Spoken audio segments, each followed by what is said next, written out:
Bonjour à tous, je m'appelle Elisabeth et je suis infirmière. Pendant des années, j'ai eu l'immense honneur d'accompagner des individus et des familles alors qu'ils naviguaient dans les complexités de la drépanocytose. Je me suis assise avec eux dans des chambres d'hôpital silencieuses.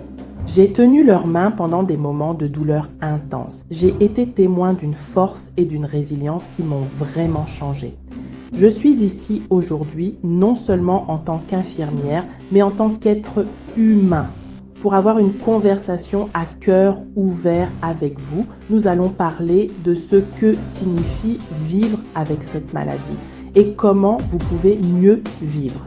C'est un espace d'empathie, un espace de compréhension, un espace pour découvrir des moyens simples et puissants de retrouver votre bien-être. Je veux commencer par dire que je vous vois. Je vois la lassitude qui peut s'installer profondément dans vos os. Je comprends la peur qui peut s'insinuer à la première douleur d'une crise et l'incertitude quant à sa gravité. Je vois aussi le courage qu'il faut pour se lever et là, chaque jour, aller à l'école, aller travailler, élever une famille tout en portant ce fardeau invisible. Cette conversation est pour vous, pour les mères, les pères, les partenaires, les amis et les soignants. C'est un témoignage de votre force et une ressource pour trouver plus de moments de paix, plus de jours de joie et un sentiment de contrôle plus profond. Mon espoir est que, pendant le temps que nous passerons ensemble, nous démystifierons cette maladie et transformerons la peur en connaissance. La connaissance est pouvoir et quand vous comprenez ce qui se passe dans votre corps, vous pouvez commencer à faire des choix qui soutiennent votre santé. Nous n'utiliserons pas de jargon médical compliqué, nous parlerons comme des amis, partageant une sagesse pratique à utiliser dès aujourd'hui. Ce voyage n'est pas à faire seul, il se parcourt mieux avec du soutien, de la gentillesse et un sentiment de communauté. Vous n'êtes pas seulement un patient ou un diagnostic, vous êtes une personne entière méritant une vie pleine et vibrante. Nous parlerons de votre corps, de votre cœur et de votre esprit, l'importance du soutien émotionnel et la force qui vient de la connexion avec d'autres qui comprennent. Alors, respirez profondément. Commençons ce voyage ensemble, un pas doux à la fois vers plus de confort et d'espoir. Vous savez, commençons. Alors, parlons de ce qu'est réellement la drépanocytose. Imaginez que votre sang est comme une rivière animée et que flottent dans cette rivière des millions de minuscules camions de livraison appelés globules rouges. Chez une personne sans drépanocytose, ces cellules sont rondes, souples et flexibles comme de petits beignets. Elles glissent facilement, même dans les plus petits vaisseaux sanguins, délivrant de l'oxygène vital à chaque partie de votre corps.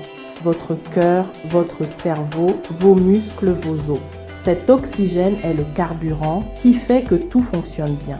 C'est ce qui vous donne de l'énergie et maintient vos organes sains et forts. Ce processus magnifique et sans faille se produit chaque seconde de chaque jour sans que vous ayez même à y penser. Maintenant, pour quelqu'un qui vit avec la drépanocytose, ces petits camions de livraison ont une forme différente. Au lieu d'être ronds et flexibles, ils peuvent devenir durs, collants, courbés, comme la forme d'un croissant d'œuf. En raison de leur forme rigide, ces cellules falciformes ne circulent pas aussi facilement dans la rivière de votre circulation sanguine. Elles peuvent se bloquer, surtout dans les plus petits vaisseaux, et créer un embouteillage. Ce blocage empêche le sang sain, transporteur d'oxygène, d'atteindre sa destination. C'est cet embouteillage qui est la cause de tant de défis associés à la maladie, de la douleur à la fatigue. Lorsque ces blocages se produisent, deux choses principales se produisent. Premièrement, les parties de votre corps en aval de l'embouteillage sont privées d'oxygène. Cela peut provoquer des épisodes de douleur soudains et intenses que nous appelons une crise de douleur. Cette douleur peut survenir n'importe où dans le corps, mais elle est fréquente dans la poitrine, les bras, les jambes, le dos. Deuxièmement, ces cellules falciformes sont plus fragiles que les globules rouges sains. Elles se décomposent et meurent beaucoup plus rapidement, souvent en seulement 10 à 20 jours au lieu de 90 à 120 habituels.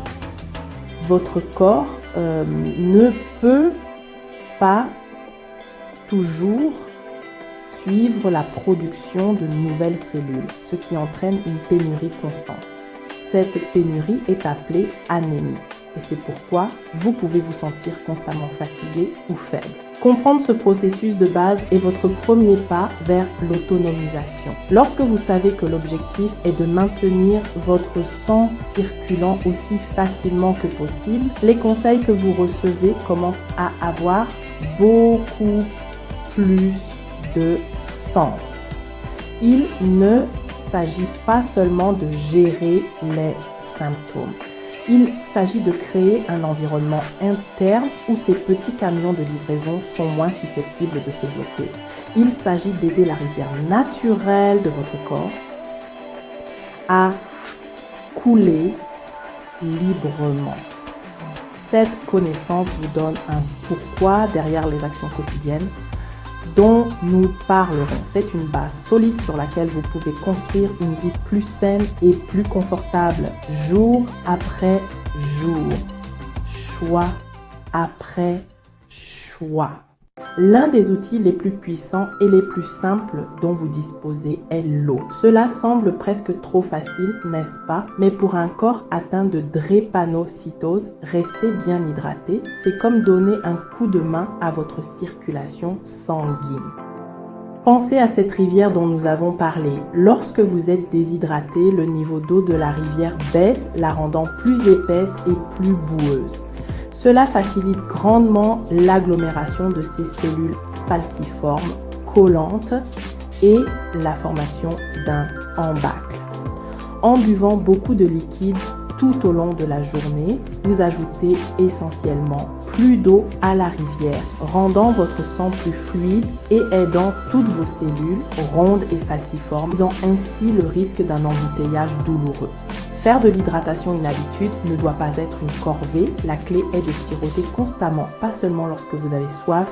Gardez une bouteille d'eau avec vous en tout temps, sur votre bureau, dans votre sac, près de votre lit. Trouvez une bouteille que vous aimez utiliser, cela fait une différence.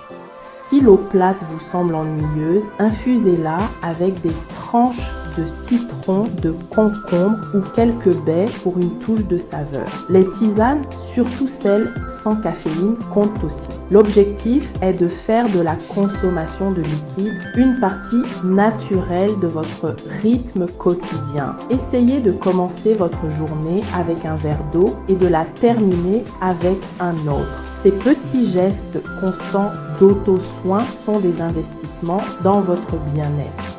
Tout aussi vital que de rester hydraté est le simple fait de rester au chaud. Les températures froides peuvent être un déclencheur important d'une crise de douleur.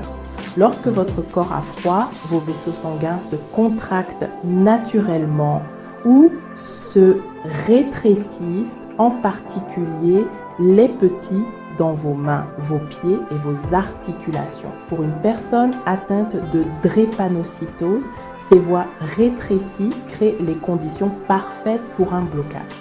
Protéger votre corps des changements drastiques de température est une mesure préventive cruciale. Alors, comment mettre cela en pratique? Habillez-vous en couche.